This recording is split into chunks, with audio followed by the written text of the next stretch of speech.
आज हम अपना नया चैप्टर स्टार्ट करने वाले हैं बिजनेस स्टडी का। बिजनेस स्टडी में इससे पहले जो हमने टर्म 2 का जो कंप्लीट किया हुआ है वो स्टाफिंग था और डायरेक्टिंग था।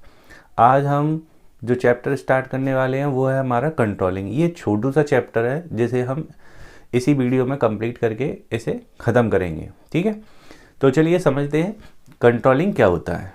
ठीक है, तो देखिए कंट्रोलिंग का meaning, controlling refers to comparison of actual performance with the planned performance. ठीक है ना, तो कंट्रोलिंग क्या चीज़ है? कंट्रोलिंग कंपैरिजन है, जिसमें हम क्या कंपैरिजन कर रहे होते हैं कि जो हमारी एक्चुअल परफॉर्मेंस है और जो प्लान्ड परफॉर्मेंस है उसमें कंपैरिजन करना ही कंट्रोलिंग होता है। साथ ही साथ कंट्रोलिंग में और क्या किया जाता है?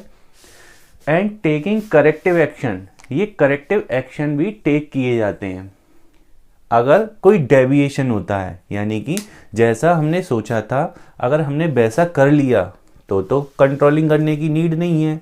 अगर प्लान्ड परफॉर्मेंस हमारी एक्चुअल परफॉर्मेंस से डिफर है तो कुछ ना कुछ डेविएशंस आए होंगे, कुछ ना कुछ डिफरेंस आए होंगे।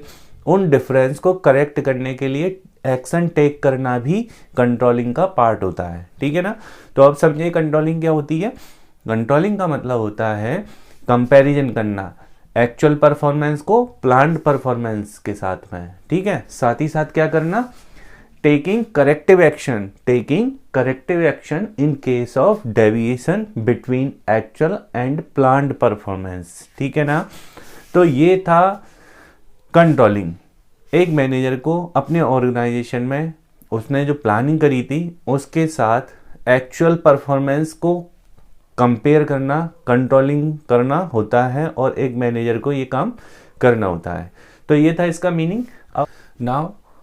अब समझते हैं कंट्रोलिंग का नेचर क्या है, मींस फीचर्स, कैरेक्टरिस्टिक्स, कुछ भी बोल सकते हैं। ठीक है ना, तो जो कंट्रोलिंग होती है वो किस नेचर की होती है उसके नेचर हम रीड करने वाले हैं। ठीक है, देखिए सबसे पहला जो हमारा नेचर है कंट्रोलिंग का वो है गोल ओरिएंटेड।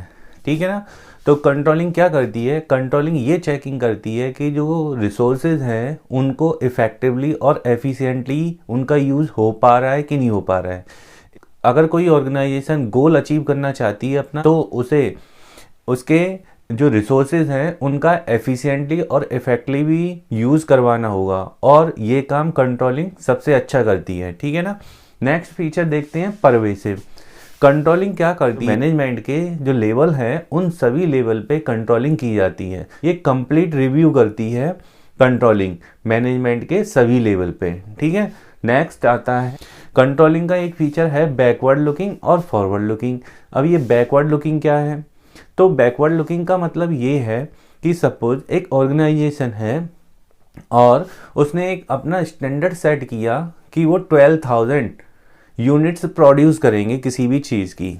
ठीक है, अब उन्होंने अपनी पूरी ताकत लगा ली और ये देखा कि हम 12,000 का गोल तो अचीव कर ही नहीं पा रहे हैं। तो हमें क्या करना पड़ेगा? हमें अपना जो स्टैंडर्ड है, जो हमने स्टैंडर्ड सेट किया है, उस स्टैंडर्ड को थोड़ा सा डाउन करना पड़ेगा। क्यों?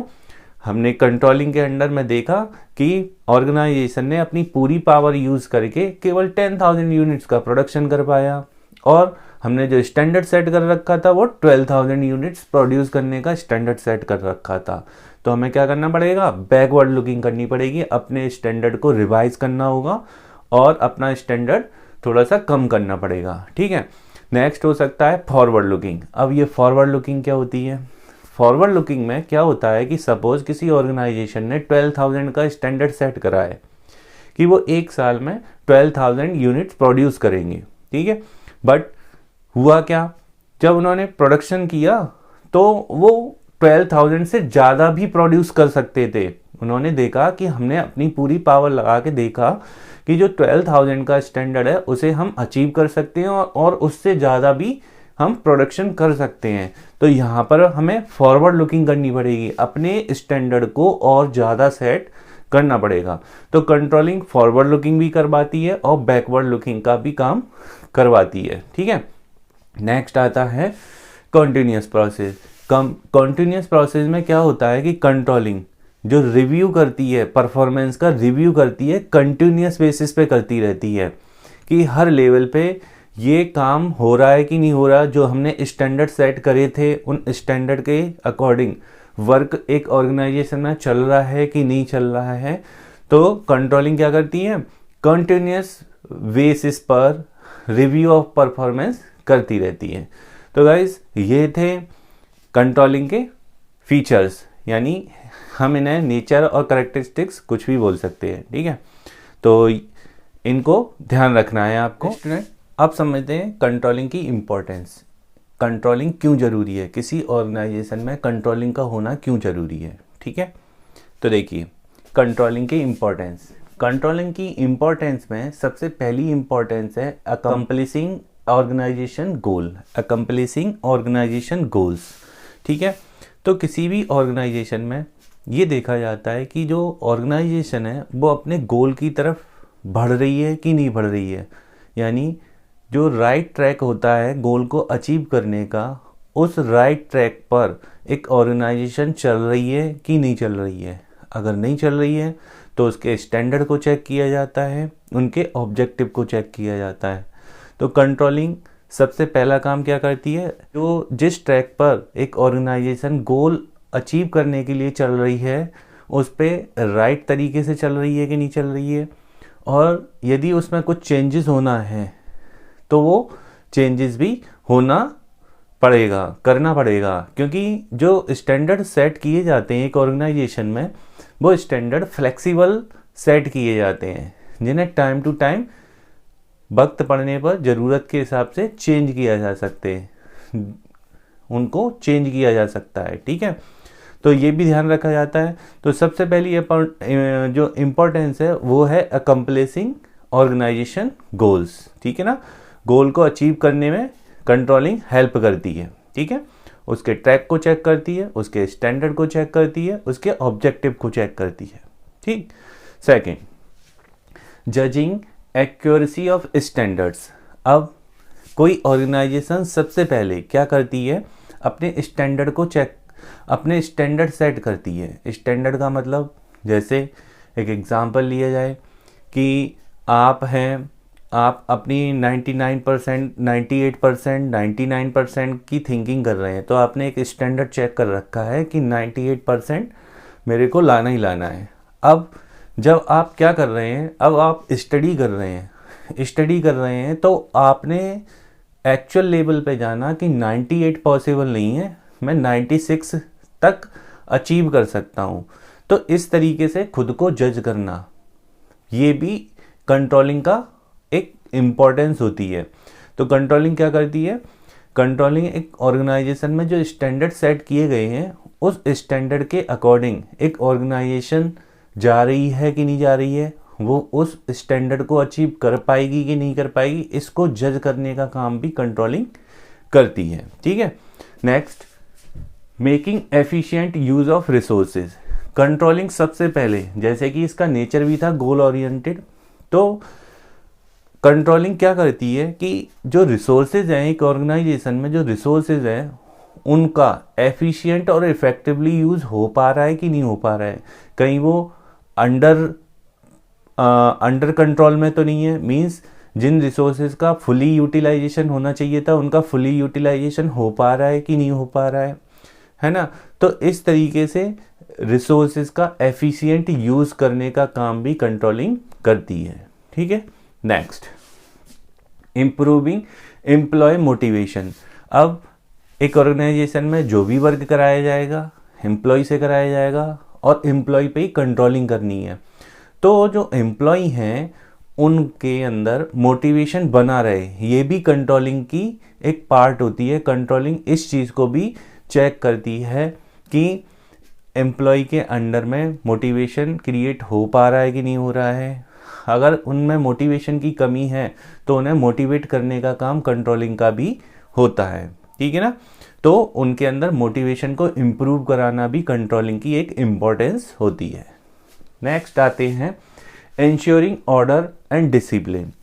ऑर्डर एंड डिसिप्लिन ये मैनेजमेंट के हमने सेकंड चैप्टर रीड करा हुआ है, फियोल के ये प्रिंसिपल्स हैं वो यहाँ पे सभी जगह एप्लीकेबल हो रहे हैं, जैसा आप देख भी रहे हैं। तो ऑर्डर एंड डिसिप्लिन, जब तक कोई ऑर्गेनाइजेशन में वर्क ऑर्डरली और डिसिप्लिन में नहीं होगा तब तक वो ऑर्गेनाइजेशन अपने गोल को अचीव भी नहीं कर पाएगी। जैसे कि एक ऑर्गेनाइजेशन में थेफ्ट होती है, फ्रॉड होते हैं, चीटिंग होती है या गॉसिप्स वगैरह होती हैं, इन सबको कंट्रोल करना, इनको मिनिमाइज करने का काम भी किसका होता है? कंट्रोलिंग का। तो ये कंट्रोलिंग की एक इम्पॉर्टेंस भी है कि जो भी वर्क हो रहा है वो इन ऑर्डर हो और डिसिप्लिन में हो। ठीक है। Next, facilitating coordination in action. जितने भी डिपार्टमेंट हैं, जितने भी एक ऑर्गेनाइजेशन के अंडर डिपार्टमेंट हैं, वो जो भी एक्शन ले रहे हैं उन एक्शन को कोऑर्डिनेट करने का काम भी कंट्रोलिंग का होता है।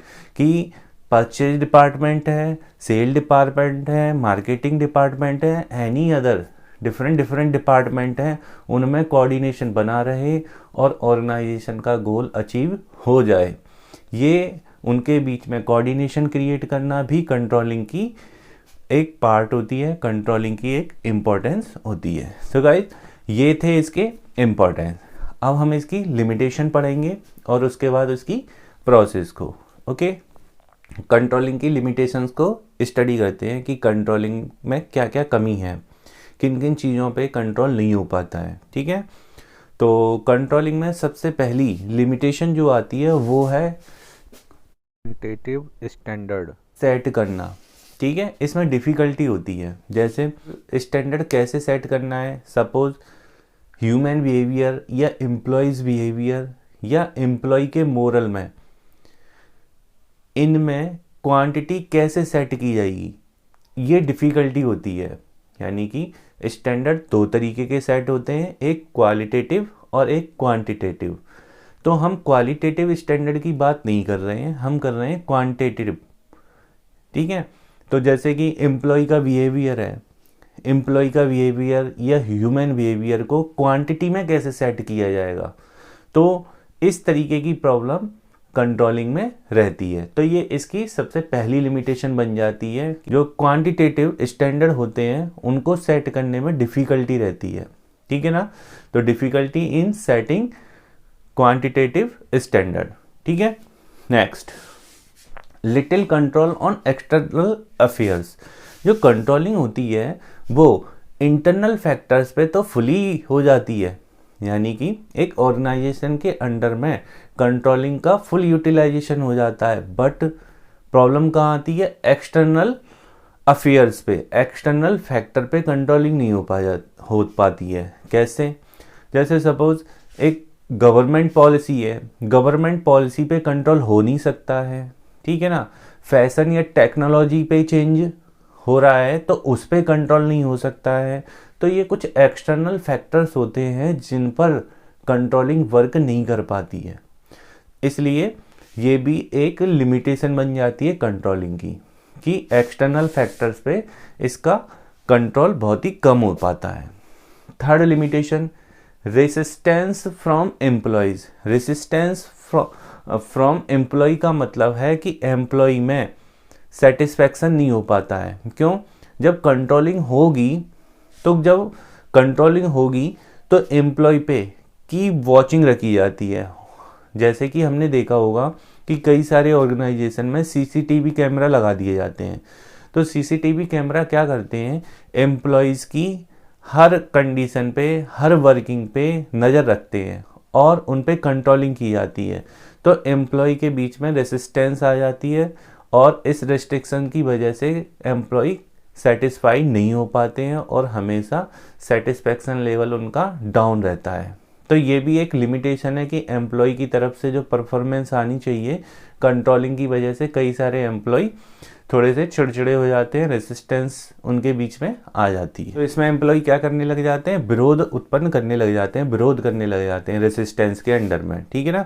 तो ये भी एक इसकी लिमिटेशन बन जाती है। नेक्स्ट थिंग आती है कॉस्टली। कंट्रोलिंग सिस्टम लगाना बड़ा ही कॉस्टली होता है। एक छोटे ऑर्गेनाइजेशन में कंट्रोलिंग करना, एक कंट्रोलिंग डिपार्टमेंट को सेट करना, उसमें कंट्रोलिंग स्टैंडर्ड सेट करना बहुत ही ज़्यादा महंगा होता है। इसलिए कंट्रोलिंग प्रोसेस कॉस्टली प्रोसेस होती है। ठीक है, तो ये इसकी 4 लिमिटेशंस थी। अब हम कंट्रोलिंग की प्रोसेस को और रीड करेंगे और इस चैप्टर को फिनिश करेंगे।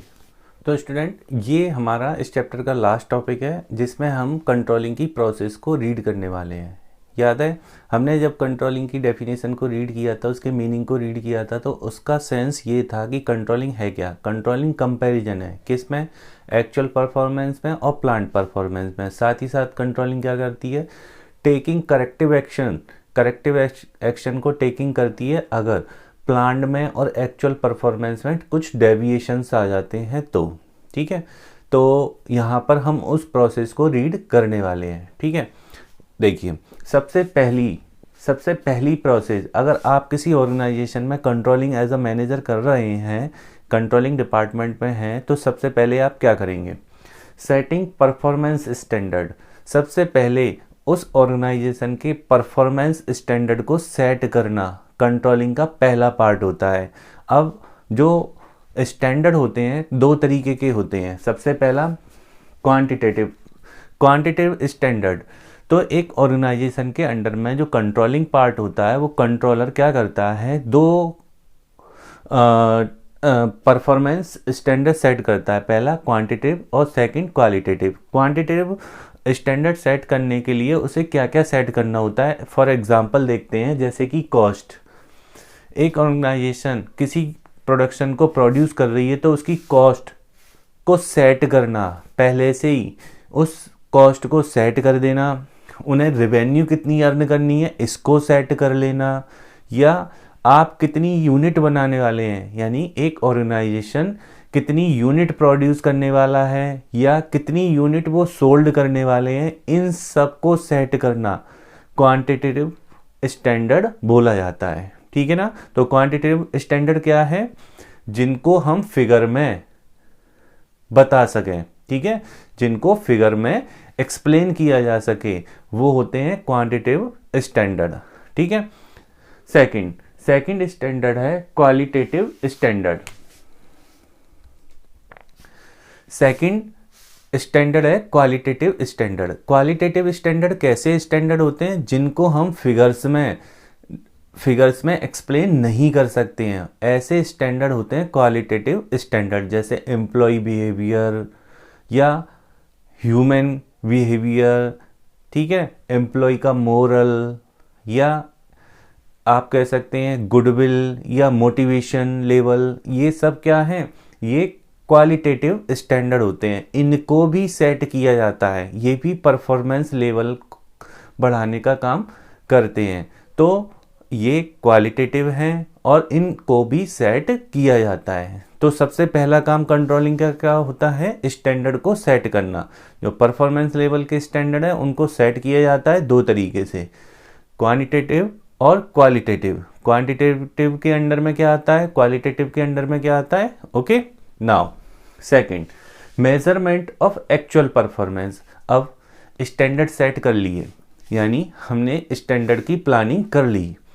अब बात आती है कि हम एक्चुअल में कैसा परफॉर्म कर रहे हैं, इसको मेजर करने का काम भी कंट्रोलिंग का होता है। ठीक है, हमने प्लानिंग तो कर ली कि हमें 12,000 यूनिट प्रोड्यूस करनी है। अब जब हम वर्क कर रहे हैं तो हमारी एक्चुअल परफॉर्मेंस क्या निकल के आ रही है, इसको चेक करना, उसकी मेजरमेंट करने का काम भी कंट्रोलिंग का होता है। ठीक है, ये हमारी सेकंड प्रोसेस है। तो हमने स्टैंडर्ड सेट कर लिए, स्टैंडर्ड सेट करने के बाद अपनी एक्चुअल परफॉर्मेंस को मेजर कर लिया। थर्ड स्टेप में क्या होता है? कंपैरिजन ऑफ एक्चुअल परफॉर्मेंस और प्लान्ड परफॉर्मेंस। अब क्या हुआ, हमने एक्चुअल परफॉर्मेंस कर दी, फिर आती है बात कि कंपैरिजन करो कि जो हमने स्टैंडर्ड सेट किए थे उस स्टैंडर्ड्स को हमने अचीव किया कि नहीं किया। क्या हमें बैकवर्ड लुकिंग की ज़रूरत है या फॉरवर्ड लुकिंग की ज़रूरत है? जैसा बैकवर्ड लुकिंग का मतलब हमने स्टैंडर्ड ज़्यादा यूनिट्स का सेट कर रखा था, बट हम अपनी पूरी पावर लगाकर उस स्टैंडर्ड को अचीव नहीं कर सकते हैं, तो हमें बैकवर्ड लुकिंग करनी होगी। और यदि हमने स्टैंडर्ड जो सेट कर रखा था उससे ज़्यादा हम यूनिट प्रोड्यूस कर सकते हैं, तो ये फॉरवर्ड लुकिंग होगी। तो ये कंपैरिजन करने का काम भी किसका होता है, ये कंट्रोलिंग की थर्ड प्रोसेस का होता है। ठीक है, नाउ द नेक्स्ट फोर्थ में क्या करेंगे, डेविएशन को एनालाइज करेंगे। डेविएशन मतलब हमने एक्चुअल परफॉर्मेंस और प्लांट परफॉर्मेंस का कंपैरिजन कर लिया और कुछ डेविएशन निकल के आई। अब डेविएशन दो तरीके के हो सकते हैं, कुछ क्रिटिकल हो सकते हैं, कुछ मैनेजमेंट एक्सेप्शन वाले हो सकते हैं। जैसे क्रिटिकल पॉइंट कंट्रोल में क्या करेंगे, क्रिटिकल डेविएशन कैसे होते हैं, क्रिटिकल पॉइंट ऐसे होंगे जिन पर बहुत ही ज़्यादा ध्यान देने की ज़रूरत है। क्रिटिकली अगर हमने उन पर ध्यान नहीं दिया तो पूरी परफॉर्मेंस गड़बड़ा जाएगी, पूरी ऑर्गेनाइजेशन को बहुत हैवी लॉस सफ़र करना होगा। तो जब डेविएशन आते हैं तो डेविएशन टू टाइप्स के होते हैं, एक क्रिटिकल और एक होता है मैनेजमेंट एक्सेप्शन। क्रिटिकल कैसा, सपोज हमने सोचा था कि 5% का चेंज आ रहा है लेबर कॉस्ट में और चेंज आ गया है 15% का, 15% का चेंज आ गया है और 15% ज़्यादा खर्चा हो रहा है। तो ये क्रिटिकल पॉइंट है, इस पे ध्यान देने की ज़रूरत है और इसे कंट्रोल किया जाना बहुत ज़रूरी है। ठीक है ना, तो ये क्रिटिकल होता है। अब मैनेजमेंट एक्सेप्शन क्या होता है, तुमने देखा होगा कि किसी भी ऑर्गेनाइजेशन पे फुली कंट्रोल नहीं किया जा सकता। जैसे मैंने सोचा कि मैं लेबर से काम कराऊंगा और मैंने सोचा है कि जो मेरी लेबर की कॉस्ट है 10% से ज़्यादा नहीं आएगी, बट अगर प्रैक्टिकली देखा जाए तो 10 की 12 भी हो सकती है, 10 की 15 भी हो सकती है। ठीक है, अब इतना तो चेंजेस आते हैं एक्चुअल में और प्लांट में, इतना चेंजेस आता है। बट यदि 10% सोचा है और लेबर कॉस्ट एक्चुअल में निकल के आ रही है 30%, तो ये क्रिटिकल बन जाएगी। और 10% सोचा है और 12% एक्चुअली हो रही है, तो ये मैनेजमेंट एक्सेप्शन है, वो इस पे ध्यान भी नहीं देगी, इसे इग्नोर भी किया जा सकता है। ठीक है ना, तो डेविएशन दो तरीके के होते हैं, कहा जाए कुछ क्रिटिकल होते हैं और कुछ मैनेजमेंट एक्सेप्शन होते हैं। मैनेजमेंट एक्सेप्शन का मतलब होता है कि जैसा सोचा उससे 2-3% का डेविएशन हो सकता है, तो उस पर ध्यान देने की ज़रूरत नहीं होती। बट क्रिटिकल पॉइंट आ जाता है तो उन डेविएशन पे ध्यान देना होगा। ठीक है, तो हमने डेविएशन चेक कर लिए फोर्थ स्टेप में हमने डेविएशन का एनालिसिस कर लिया कि वो क्रिटिकल हैं कि वो मैनेजमेंट एक्सेप्शन है। ओके, इतना करने के बाद हमें क्या करना होगा, टेकिंग करेक्टिव एक्शंस। जो डेविएशंस आए हैं उनको करेक्ट करना होगा। अगर वो मैनेजमेंट एक्सेप्शन वाले हैं तो करेक्टिव करने की कोई नीड नहीं है, अगर वो क्रिटिकल हैं तो आपको उनको करेक्ट करना होगा, कुछ एक्शंस ऐसे करने होंगे ताकि वो डेविएशन ख़त्म हो जाए। ठीक है, तो ये थी हमारी कंट्रोलिंग की प्रोसेस और यहाँ आके हमारा चैप्टर हो जाता है कंप्लीट। ये छोटा सा चैप्टर था और इम्पॉर्टेंट भी है, इसमें से मोस्टली पूछा जाता है एग्जाम में। ठीक है, तो यहाँ हमारा चैप्टर फिनिश होता है। अब आप इस चैप्टर की स्टडी अच्छी से कर लें, अपने नोट्स मेकिंग कर लें। मैंने ये काम आपको पूरा एक्सप्लेन करके पूरे चैप्टर्स को समझा दिया है। Okay, thank you.